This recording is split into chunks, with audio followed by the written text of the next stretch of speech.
ខ្ញុំឈ្មោះ Len Moren ឆ្នាំទី8នៃការមកដល់របស់ Mosi ទីក្រុងដ៏មីញឹកបានប្រែក្លាយទៅជាផ្លូវតច្រកមនុស្សស្លាប់បានវង្វេងផ្លូវសណ្ដាប់ធ្នាប់បានដួលរលំការរស់នៅបានក្លាយជាក្តីសង្ឃឹមតែមួយគត់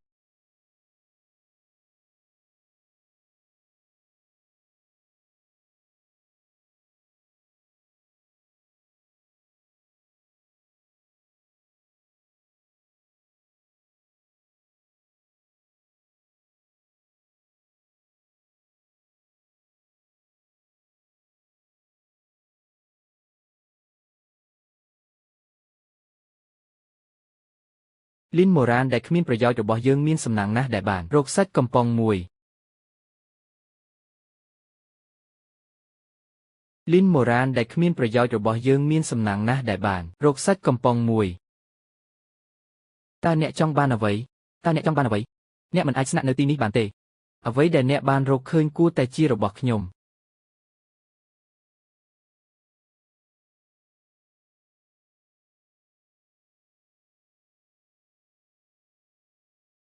លេងខ្ញុំទៅអ្នកមិនអាចចិញ្ចឹមខ្លួនឯងបានទេហើយអ្នកហ៊ានដើម្បីញ៉ាំនេះបងហ៊ូបរោះម្នាក់នេះគ្រាន់តែទន់ភ្លន់ម្នាក់ឆ្អឹងអ្នកក៏មិនអាចជន់ឈ្លីគាត់បានដែរនៅក្នុងជំរំនេះអ្វីដែលខ្ញុំនិយាយគឺគ្រប់គ្រងអ្វីគ្រប់យ៉ាងដែលអ្នកបានរកឃើញនៅទីនេះគួរតែជារបស់ខ្ញុំបង្រៀនគាត់នៅមេរៀនមួយប្រាប់គាត់ផងអ្នកណាជាអ្នកទទួលខុសត្រូវនៅទីនេះ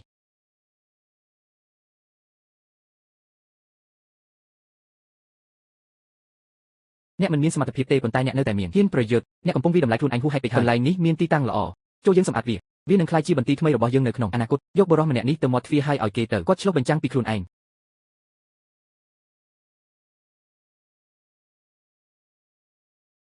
បានរកឃើញថាភាពរស់រវើករបស់ម្ចាស់ផ្ទះបានកើនឡើងកំពុងខិតជិតមកដល់ចំណុចសំខាន់អត្រារស់រានមានជីវិតបានឈានដល់កម្រិតកំពូលតើធ្វើដូចម្តេចដើម្បីភ្ជាប់លក្ខខណ្ឌ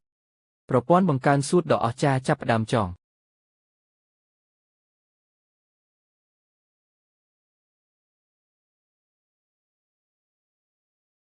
តើអ្នកស្លាប់ហើយឬនៅ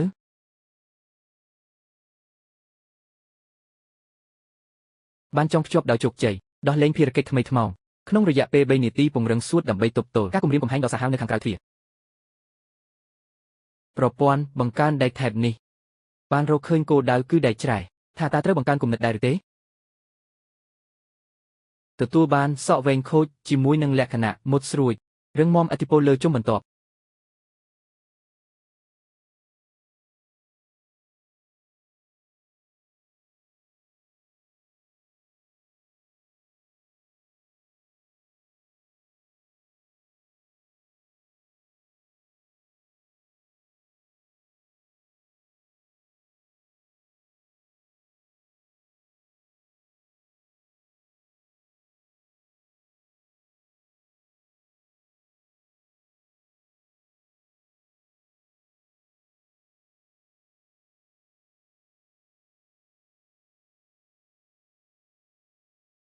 ខ្ញុំពិតជានៅរស់ការប្រមានភាពរឹងមាំរបស់ម្ចាស់ផ្ទះបានបន្តធ្លាក់ចុះសូមបំពេញធម៌ពលឡើងវិញឲ្យបានឆាប់តាមដែលអាចធ្វើបានរៀនមានជីវិតដែលនៅសល់ត្រូវបានគេរំពឹងទុកគឺ1ម៉ោងប្រព័ន្ធតើអ្នកអាចបង្កើនកំប៉ុងនេះបានទេបានរកឃើញគោលដៅគឺដែកច្រែថាតើត្រូវបង្កើនគំនិតដែរឬទេបង្កើនប្រសិទ្ធភាពបានធ្វើឲ្យប្រសើរឡើងដោយជោគជ័យទទួលបានក្រែមអាហារូបត្ថម្ភធម្មពលខ្ពស់អាចជួសជុលការខូចខាតរាងកាយបានយ៉ាងឆាប់រហ័សបំពេញធម៌ពលឡើងវិញ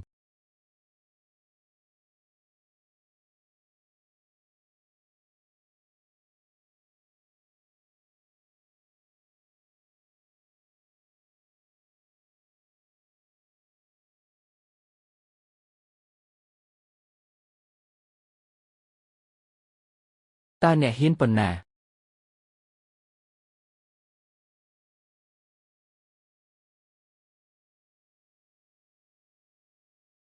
បញ្ឆោតខ្ញុំអ្នក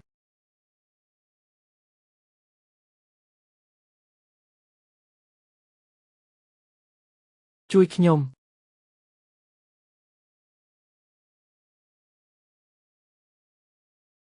បងប្រុសអ៊ូសូមអនុញ្ញាតឲ្យខ្ញុំទៅតើអ្នកហ៊ានទេឈប់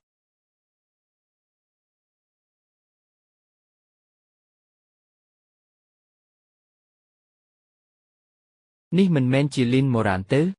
នៅរស់ទេឲ្យគាត់ទៅ តើអ្នកជាអ្វីកុំជ្រៀតជ្រែកក្នុងអាជីវកម្មរបស់ខ្ញុំថ្ងៃនៃការធ្វើបាបរបស់អ្នកបានចប់ហើយ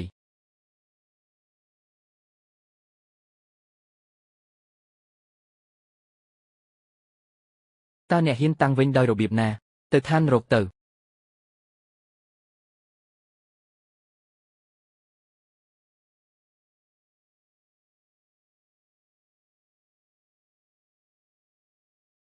យ៉ាប់ណាស់ខ្លាំងមែន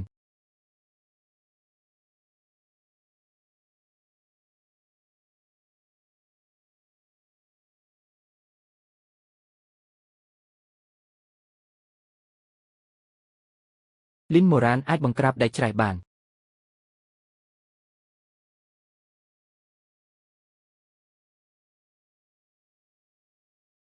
អ្នករបស់ខ្ញុំអ្វីដែលអ្នកប្រាប់ដូច្នេះ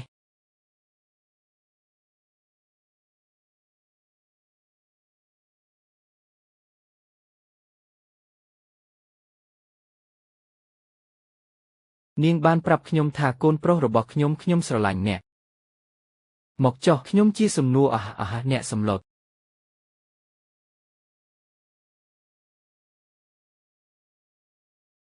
ក្មេងតូចអ្នកជាមនុស្សល្ងង់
ជួយផងសូមបើកទ្វារជួយខ្ញុំផងខ្ញុំត្រូវបានដេញតាមពេញមួយផ្លូវដោយចាញ់ខ្ញុំមិនអាចទ្រាំបានទៀតទេដែលជួយវិជាស្ត្រីនាងហៀបនឹងត្រូវពួកកងវែងចាប់បានហើយយើងនឹងជួយសង្គ្រោះនាងទេរបស់យើងបាននិយាយថាយើងមិនអាចអនុញ្ញាតឲ្យមនុស្សចម្លែកក្នុងចៅហ្វាយមានស្ត្រីម្នាក់នៅមាត់ទ្វារត្រូវបានដេញតាមដោយពួកឡសនាងមើលទៅដូចជាមិនអាចទ្រាំទ្របានតែយើងគួរអនុញ្ញាតឲ្យនាងចូលទេខ្ញុំគិតថានាងមានការសង្ស័យបន្តិចប៉ុន្តែវាមិនល្អទេដែលខ្ញុំមិនជួយសង្គ្រោះនាងទេសូមជួយសង្គ្រោះខ្ញុំផងអនុញ្ញាតឲ្យនាងចូលស្វែងយល់ពីប្រវត្តិរបស់នាងតាមដាននាងរាល់ចលនាកុំឲ្យនាងធ្វើអ្វីដែលឆោតល្ងង់ឲ្យសោះដោះស្រាយរឿងនោះទៅចៅហ្វាយខ្ញុំនឹងតាមដាននាង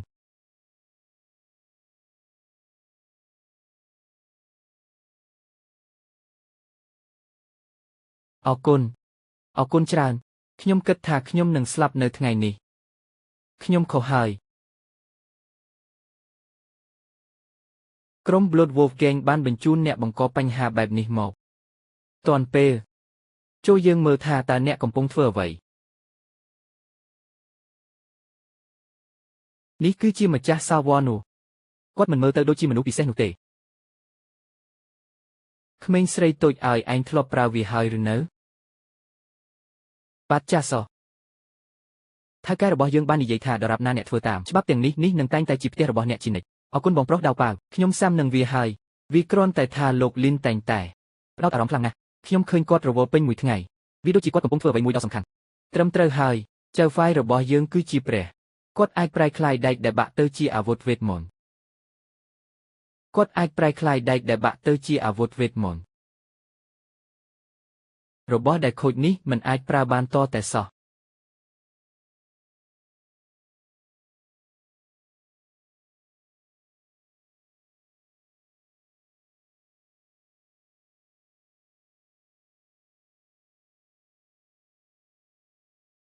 ខ្ញុំយល់ហើយ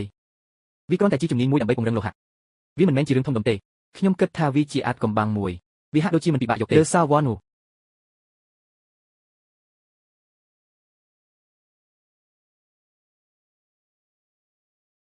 ម៉ូរ៉ានដំណឹងអាក្រក់ចៅធានហ៊ូនៅទីនេះជាមួយចកឈាមតែគ្រាន់តែនៅខាងក្រៅតិចជាង1 គីឡូម៉ែត្រពីមូលដ្ឋាន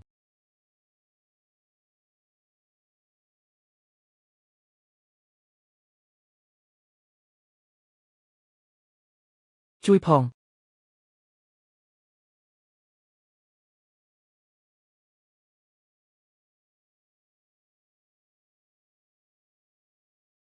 យ៉ាងហោចណាស់មានមនុស្ស30នាក់និងអាវុធធន់ធ្ងន់ទោះបីជាមូលដ្ឋានរបស់យើងមានជញ្ជាំងនិងទាហានក៏ដោយក៏យើងមិនមានកម្លាំងពលកម្មច្រើនទេយើងគួរធ្វើអ្វីកុំភ័យខ្លាចកុំទៅណាបើអ្នកនៅទីនេះខ្ញុំដឹងថាពួកគេនឹងមកខ្ញុំរួចរាល់ហើយខ្លាញ់ជូនដំណឹងដល់មនុស្សគ្រប់គ្នាមូលដ្ឋាននេះស្ថិតនៅក្នុងកម្រិតជូនដំណឹងកម្រិតទី1សូមឲ្យអ្នកការពារមុខដាវការពារច្រកទ្វារទាហាននិងមនុស្សយន្តទាំងអស់ចូលចាក់ចេញទៅបិទច្រកចេញទាំងអស់គ្មានអ្នកណាត្រូវបានអនុញ្ញាតឲ្យចេញឬចូលទេយកចិត្តទុកដាក់មនុស្សគ្រប់គ្នាមូលដ្ឋាននេះស្ថិតនៅក្នុងកម្រិតជូនដំណឹងកម្រិតទី1ឆ្មាំមុខដាវការពារច្រកទ្វារទាហាននិងមនុស្សយន្តទាំងអស់បិទច្រកចេញទាំងអស់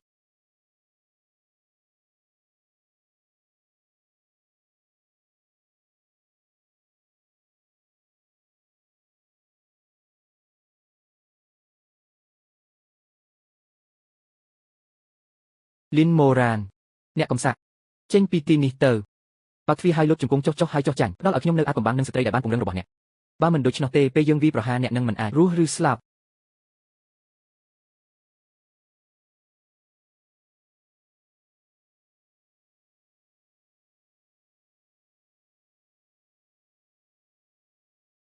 ពេលវេលាបានមកដល់ហើយសាវ័នវួននឹងត្រូវបំផ្លាញចោលនៅថ្ងៃនេះយ៉ាប់ឈីហ៊ីវខ្ញុំបានផ្ដល់ឲ្យអ្នកនៅឱកាសដើម្បីរស់នៅប៉ុន្តែអ្នកមិនចង់បានវាទេលើកចុងក្រោយដែលខ្ញុំឲ្យអ្នកទៅអ្នកមិនបានធ្វើដូច្នោះទេថែមទាំងបានងាកទៅរកក្រុមដើម្បីបំបែកចូលទៅក្នុងមូលដ្ឋានរបស់ខ្ញុំនឹងបង់ប្រាក់ឲ្យអ្នកអ្វីទីបំផុតអ្នកបង្ហាញមុខហើយខ្ញុំគិតថាអ្នកដឹងថាអ្នកមិនអាចឈ្នះបានទេចង់អង្វរសុំគ្រាខ្ញុំគ្រាន់តែគិតប៉ុណ្ណោះព្រោះចង់ចូលមកខ្លាំងណាស់ខ្ញុំនឹងជួយអ្នក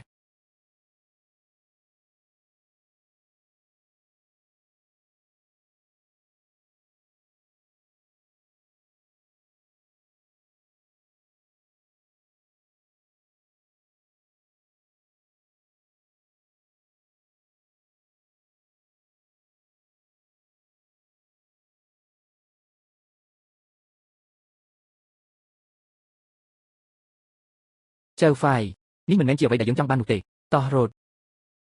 នេះតើនេះជាអ្វីទៅមិនអាចទៅរួចទេគាត់មានសមត្ថភាពត្រឹមតែបំបែកចូលមូលដ្ឋានតើគាត់អាចមានអំណាចបែបនេះដោយរបៀបណា ខ្ញុំត្រូវបានគេបញ្ឆោតគាត់បានធ្វើពុតជាធ្វើពុតនេះជាអំណាចពិតរបស់គាត់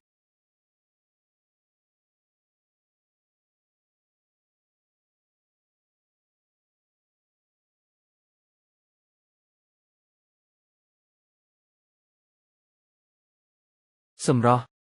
តើអ្នកប្រញាប់ប្រញាល់បែបនេះនៅណាអ្នកបានមកដល់ One Wu Hall ហើយវាមិនងាយស្រួលប៉ុន្មានទេក្នុងការចាក់ចេញ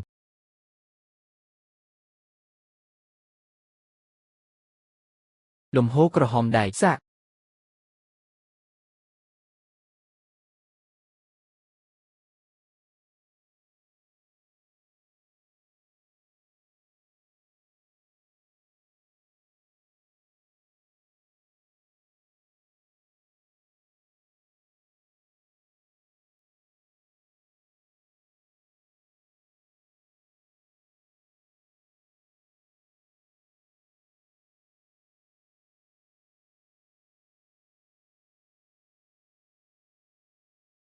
នៅក្នុងវីដេអូនេះខ្ញុំសម្រាប់អ្នកលីបូរ៉ានខ្ញុំខុសហើយទុកជីវិតខ្ញុំផងប្រធានក្រុមជួរមុខនៃក្រុម Blood Wolf Gang គឺបានបាត់ទៅហើយកងទ័ពនេះគួរឲ្យខ្លាចពេកហើយកងទ័ពមេកានិកអមនុស្សធម៌គួរឲ្យខ្លាចពេកហើយប្រសិនបើយើងអាចទាញកម្លាំងនេះបានវានឹងជួយយ៉ាងខ្លាំងដល់ការការពារក្រុម Shigwen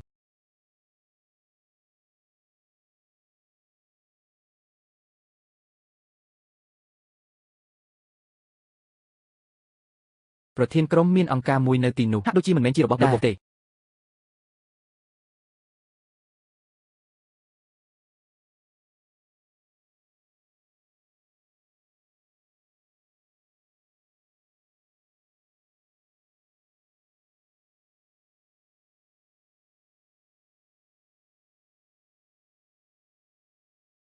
ញ៉ាំវាចូលយើងរស់នៅជាមួយគ្នា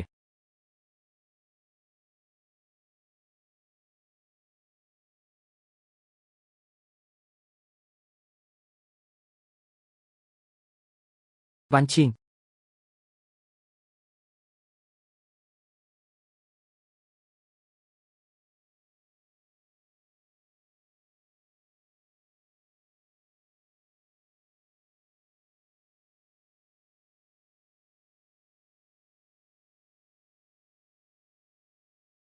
លីបូរ៉ានកុំមានមោទនភាពអីតើអ្នកគិតថាអ្នកឈ្នះហើយឬនៅនេះគ្រាន់តែជាម្ហូបញ៉ាំលេងប៉ុណ្ណោះកម្លាំងសំខាន់10ដងនៃឈាមរបស់យើងក្រុម Wolf Gang កំពុងធ្វើដំណើរមកហើយវានឹងប្រែក្លាយអ្នកនៅទីនេះទៅជាផ្ទះល្វែងមួយដេកហើយហែកអ្នកជាបំណែកមិនដេកក៏ហ៊ានមានចិត្តឈ្មោះឆ្មាញ់ម្លេះតើអ្នកចង់ស្លាប់ទេមើលទៅតើនោះជាអ្វី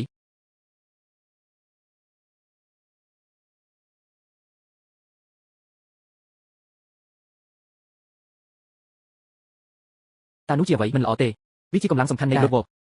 មានយ៉ាងហោចណាស់100នៃពួកគេនិងអាវុធធន់ធ្ងន់របស់ពួកគេទំនងជានឹងបាញ់នៅក្នុងខណៈពេលព្រួយនឹងត្រូវតម្រង់ទៅរកអ្នកទន់ខ្សោយចំណុចអ្នកត្រូវតែត្រៀមខ្លួនខ្ញុំនឹងនាំក្រុមគ្រូពេទ្យទៅសាងសង់ចំណុចសង្គ្រោះបណ្ដោះអាសន្នជាមុនសិន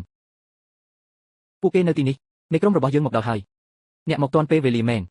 ដូច្នេះខ្ញុំមិនចាំបាច់ទៅរកពួកគេទេម្នាក់ម្នាក់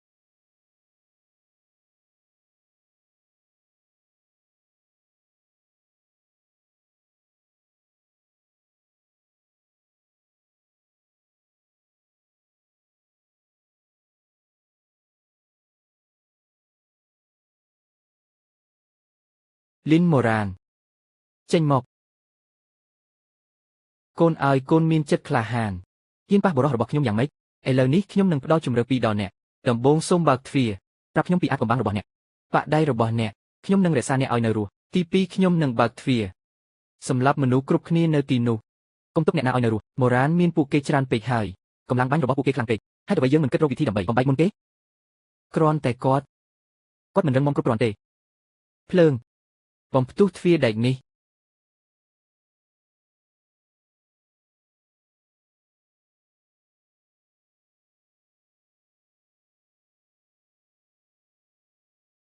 ប៉ុស្តិ៍បញ្ជាការនេះគឺឡៃលីកំពុងស្នើសុំការបម្រុងទុកប្រធានក្រុមលីវេអ្នកមិនត្រូវបានអនុញ្ញាតឲ្យជ្រៀតជ្រែកជាមួយទេកម្លាំងខាងក្រៅដកប្រាក់ភ្លាម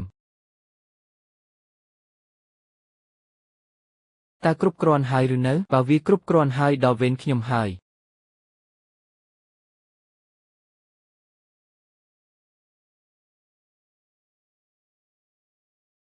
គ្មានប្រយោជន៍ហ្វូងមនុស្សឥតប្រយោជន៍បង្កើនកម្លាំងភ្លើងបំផ្ទុះគាត់ខ្ញុំមិនជឿថាខ្ញុំមិនអាចបំផ្ទុះវាបានទេ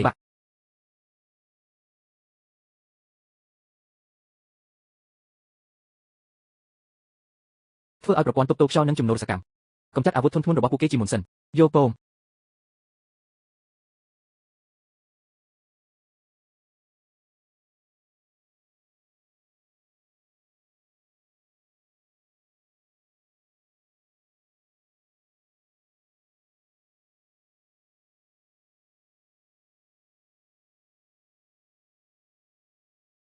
សាកប្រញាប់ឡើងជាមួយក្រុមសម្រាប់ពួកគេទាំងអស់ប្រធានក្រុមតើយើងពិតជានឹងគ្រាន់តែមើលមែនទេក្រុម Snow Wolf គេខូខើពេកហើយចុះបើវិមានវ៉ាន់វូត្រូវបានវាប្រហារវិញគោលដៅបន្ទាប់របស់ពួកគេអាចជាទីក្រុង Shigweng ទៅឋាននរកអង្គភាពទាំងអស់សូមស្ដាប់ត្រៀមខ្លួនសម្រាប់សមរភូមិគោលដៅរបស់ក្រុម Snow Wolf គឺដើម្បីការពារវិមានវ៉ាន់វូនិងការពារទីក្រុងស៊ូកុង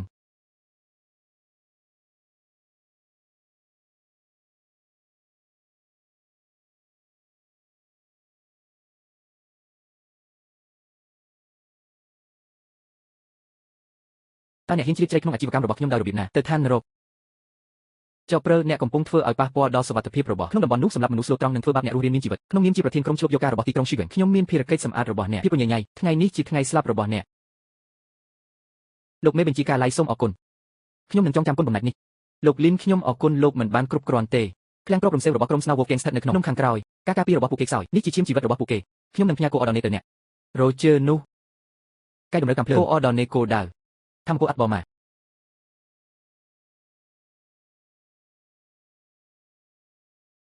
ទេបញ្ឈប់គាត់ភ្លើងសម្រាប់ក្រុមក្មេងទំនើងនោះចោល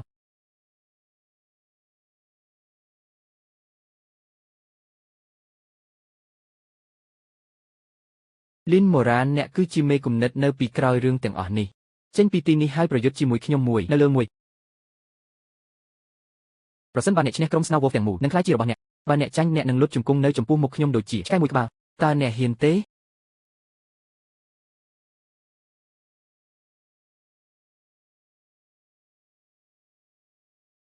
មូរ៉ុនអ្នកត្រូវតែប្រយ័ត្ន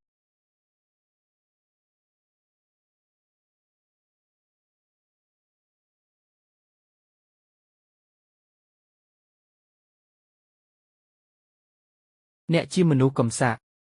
អ្នកនិយាយច្រើនពេកហើយ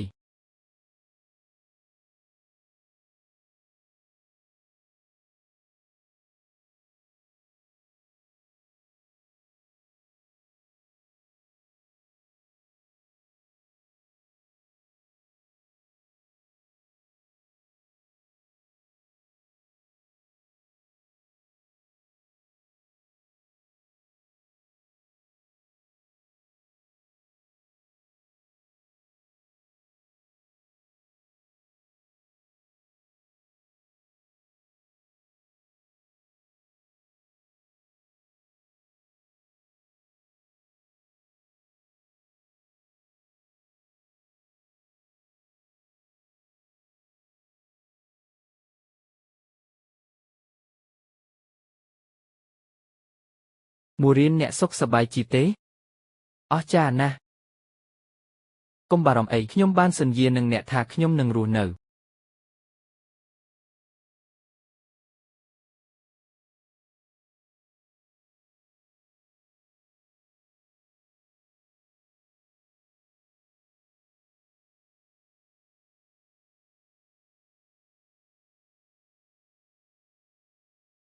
វាជាអ្នកត្រឹមត្រូវហើយវាជាការប្រែប្រួលធម្មពលបែបនេះវាជាអភូតហេតុមួយដែលបំពានច្បាប់នៃ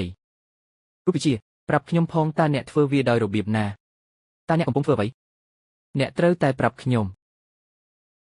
លោកវិជ្ជបណ្ឌិតឆេនសុំស្ងប់ចិត្តវ៉ាន់ឈីងអ្នកស្គាល់នាងដែរទេអស្ចារ្យណាស់គ្រប់គ្រាន់ហើយប្រាប់ខ្ញុំអនុញ្ញាតឲ្យខ្ញុំឃើញនាងអ្នកចង់ដឹងទេប្រាកដណាស់យល់ពមប៉ុន្តែខ្ញុំមានច្បាប់ផ្ទាល់ខ្លួនអ្នកអាចសង្កេតមើលបានអ្នកអាចវិភាគអ្វីដែលខ្ញុំផ្ដល់ឲ្យអ្នកប៉ុន្តែអាចកំបាំងសំខាន់របស់ខ្ញុំមិនអាចបង្ហាញបានទេគ្មានបញ្ហាទេគ្មានបញ្ហាអ្វីទាំងអស់ដរាបណាខ្ញុំអាចសិក្សាវាបានខ្ញុំអាចនិយាយអ្វីក៏បាន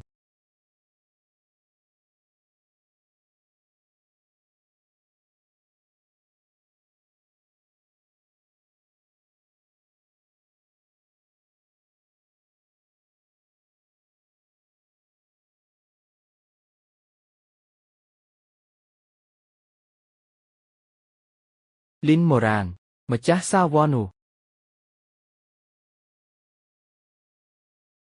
សមាគមកញ្ចក់ការប្រើប្រាស់សម្រាមពីសម័យមុនដើម្បីសាងសង់ជំរកដែលផុយស្រួយអាកប្បកិរិយាបែបនេះគ្មានន័យទេតើអ្នកចង់និយាយអ្វីពិភពលោកនេះកំពុងត្រូវបានបន្សុទ្ធលំដាប់ចាស់នៃការពុកផុយនឹងត្រូវលុបចោលចេញហើយអំណាចរបស់អ្នកមិនគួរខ្ជិះខ្ជាយលើការការពារផលិតផលកាកសំណល់ទាំងនេះដែលត្រូវលុបបំបាត់ចោលចូលរួមជាមួយសមាគមកញ្ចក់សមត្ថភាពរបស់អ្នកនឹងត្រូវបានបង្កើនឲ្យដល់កម្រិតអាត់បរម៉ាអ្នកនឹងលែងជាម្ចាស់ទៀតហើយប្រាសាទបាក់បែកប៉ុន្តែព្រះនៅក្នុងថ្មីពិភពលោក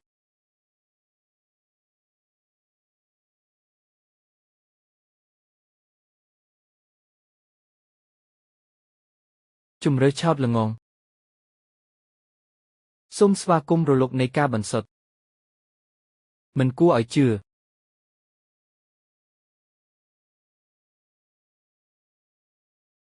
រចនាសម្ព័ន្ធម៉ូលេគុលកំពុងជួសជុលខ្លួនឯងនេះមិនអាចទៅរួចទេលោកវិជ្ជបណ្ឌិតចេងខ្ញុំត្រូវការអ្នកជួយខ្ញុំធ្វើឲ្យប្រសើរឡើងប្រព័ន្ធប្រឆាំងការព្យាករណ៍នៃមូលដ្ឋានវិជាសមាគមកញ្ចក់បច្ចេកវិទ្យាបញ្ចាំងរូបភាពខ្មោចរបស់ពួកគេអាចបង្ខូចពន្លឺនិងរលកសំឡេងការរកឃើញបែបប្រពៃណីគ្មានប្រសិទ្ធភាពប្រើប្រាស់ទាំងនេះខ្ញុំចង់រៀបចំរាងកាយនិងធម៌ពលអន្ទាក់ចាប់សញ្ញាពីរជាន់ទុកវាឲ្យខ្ញុំសន្យាថាសូម្បីតែរុយក៏មិនអាចថាបានដែរក្នុង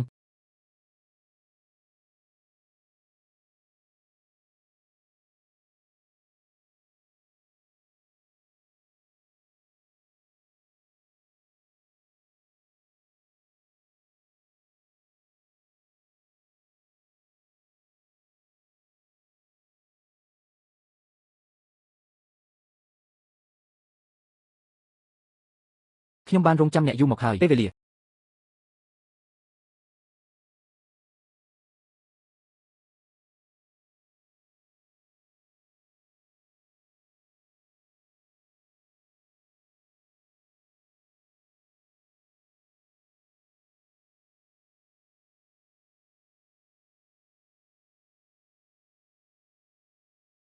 នេះជារបៀបដែលអ្នកប្រព្រឹត្តចំពោះភ្ញៀវរដុបពេកឈប់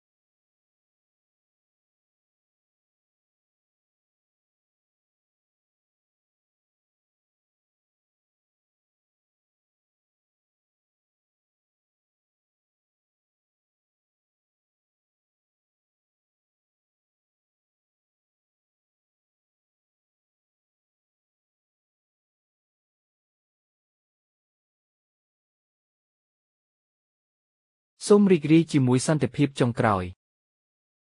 រលកនៃការបន្សុទ្ធនឹងមកដល់ក្នុងពេលឆាប់នេះ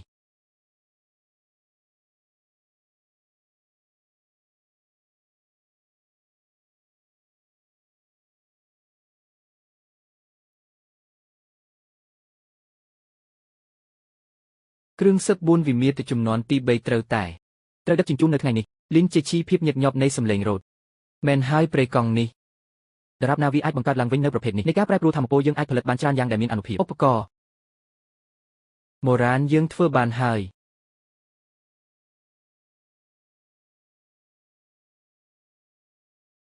បុរាណមានរឿងធំមួយបានកើតឡើងនិយាយវាទៅវាជាការបរាជ័យដែលគ្មានសក្តានុពលចំនួនសត្វថ្មត្រូវបានប៉ាន់ប្រមាណថាមានរាប់លានគោលដៅរបស់ពួកគេគឺទីក្រុងស៊ូខ្វាងហើយពួកគេមិនស្ថិតក្នុងភាពវឹកវរទេពួកគេកំពុងត្រូវបានដឹកនាំចុះក្រោមរាប់លានតើវាអាចទៅរួចដោយរបៀបណាវាជាសមាគមកញ្ចក់នេះជាអ្វីដែលពួកគេហៅថារាជវង្សកញ្ចក់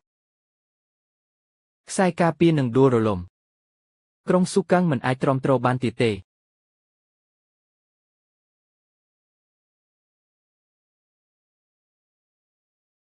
វាដូចជាអ្នកធ្វើដំណើរតាមពេលវេលាសុំជំនួយតើអ្នកឈួតមែនទេនេះជាការជន់ឈ្លីសេចក្តីថ្លៃថ្នូររបស់ជីវិត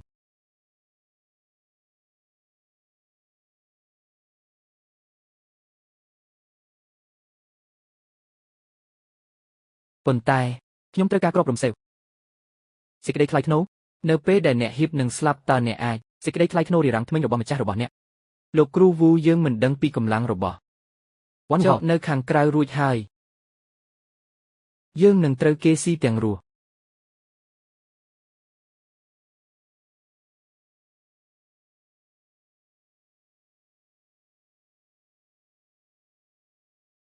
ជញ្ជាំងខាងលិចបានបរាជ័យហើយ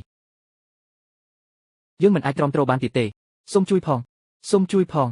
យើងមិនអាចទ្រាំទ្របានទៀតទេយកសំណើនោះមកវិញចូលយើងចាប់ផ្ដើមករណីចុងក្រោយនៅវែងហៅ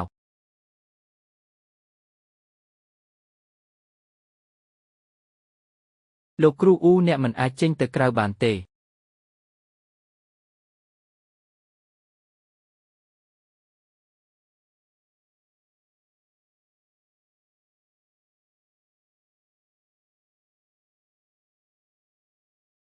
នេះជាទីក្រុងស៊ូខ្វាងសូមជួយវ៉ានូហោផងនិយាយឡើងវិញម្ដងទៀតសូមជួយវ៉ានូហោផងវាគ្មានប្រយោជន៍ទេតើអ្នកណានឹងមកជួយសង្គ្រោះយើង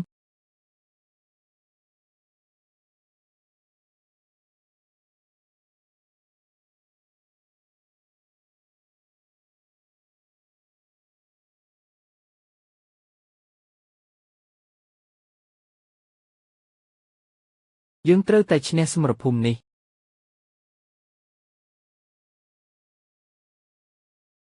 នោះជាអ្វីវាជាការពង្រឹងកម្លាំងជំនួយរបស់យើងកំពុងមកដល់ហើយ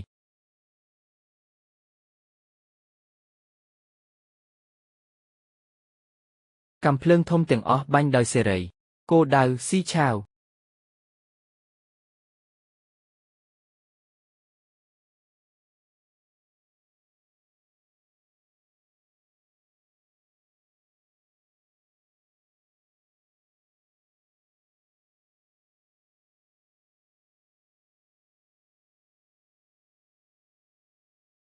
ភ្លើង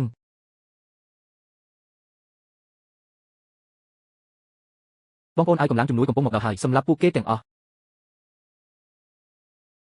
លោកលីនយើងបានរកឃើញការប្រែប្រួលធម្មពលមិនប្រក្រតីមានអ្វីមួយកំពុងគ្រប់គ្រងសាកសពទាំងនេះនៅផ្នែកជ្រៅបំផុតនៃ Shechao វាជាម្ដាយរបស់ Shechao មិនត្រឹមតែប៉ុណ្ណោះទេថែមទាំងមានធម្មពលសញ្ញានៃសមាគមជីងស៊ីសិនធានក៏នៅទីនេះដែរដល់ពេលត្រូវដោះស្រាយពិន្ទុហើយចូលយើងដោះស្រាយវាជាមួយគ្នា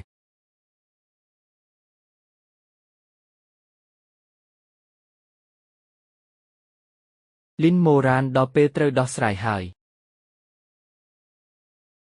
ពិន្ទុត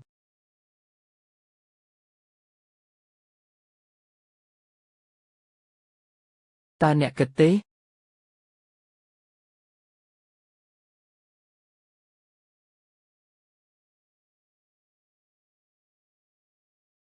ើអ្នកអាចបញ្ឈប់ការបន្សុទ្ធជាមួយនឹងសម្រាមទាំងនេះបានទេអ្នកឆោតល្ងងពេកហើយអ្វីដែលហៅថាការបន្សុទ្ធគឺគ្រាន់តែជាលេសប៉ុណ្ណោះដើម្បីបំពេញមហិច្ឆតារបស់អ្នកសុំទោសពិភពលោកដ៏ច្របូកច្របល់នេះគួរតែត្រូវបានបំផ្លាញចោលមានតែយើងទេដែលមានលក្ខណៈសម្បត្តិគ្រប់គ្រាន់ដើម្បីបង្កើតថ្មីមួយលំដាប់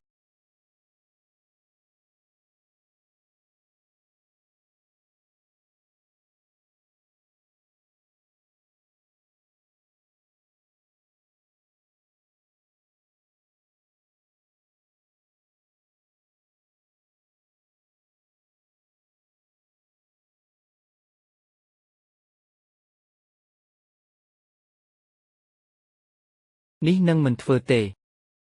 បន្ទាប់មកខ្ញុំនឹងបំផ្ទុះកប៉ាល់របស់អ្នកជាមុនសិន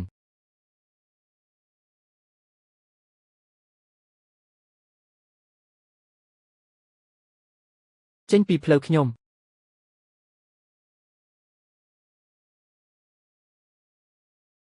អ្នកគឺជាឪពុករបស់ខ្ញុំនេះជាផ្ទះរបស់ខ្ញុំ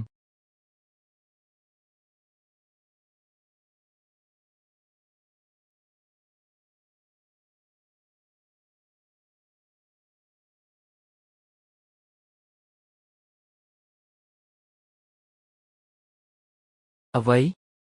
ខូចចិត្តពួកអាថោកទាបទាំងនេះសឹមនឹងស្លាប់ប្រព័ន្ធធ្វើឲ្យខ្សែធម្មពលខ្ពស់បំផុតសកម្មបង្កើតគំនិតអំពីបន្ទាយ Celestial ជាលើកទី2ការបង្កើនប្រសិទ្ធភាពនេះនឹងប្រើប្រាស់បរិមាណដ៏ច្រើនធម្មពលយន្តតើអ្នកប្រកាសទេបាទចាសសោះ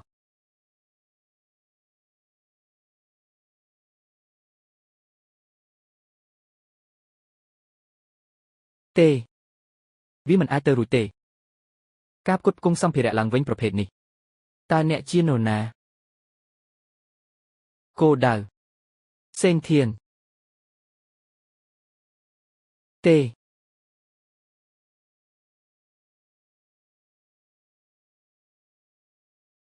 ការវិវត្តរបស់អ្នកបានមកដល់ទីបញ្ចប់ហើយ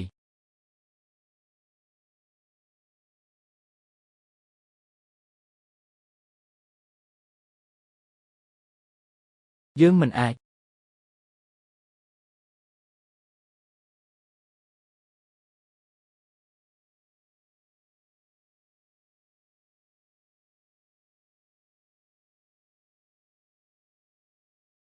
សម្រាប់ពួកគេទាំងអស់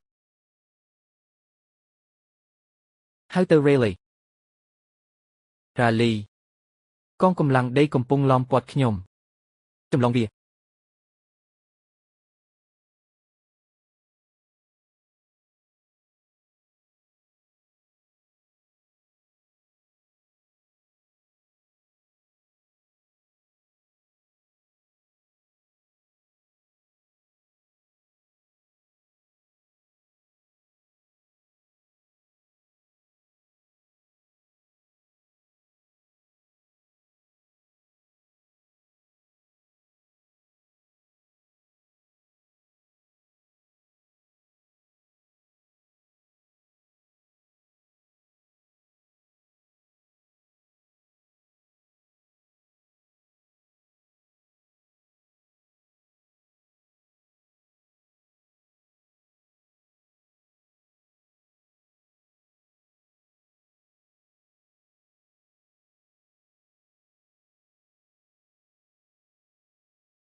ចៅហ្វាយយើងនៅទីនេះ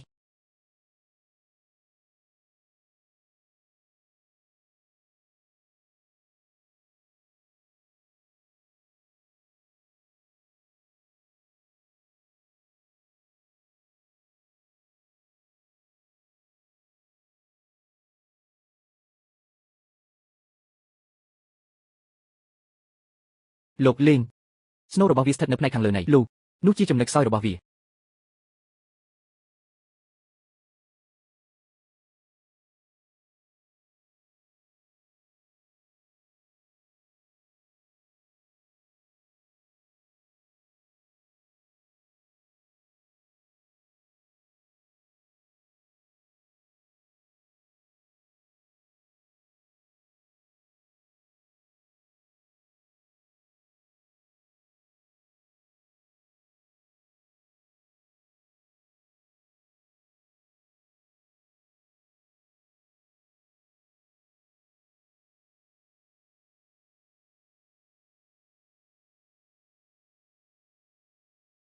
ពីដាវទី1របស់ម៉ូស៊ីដ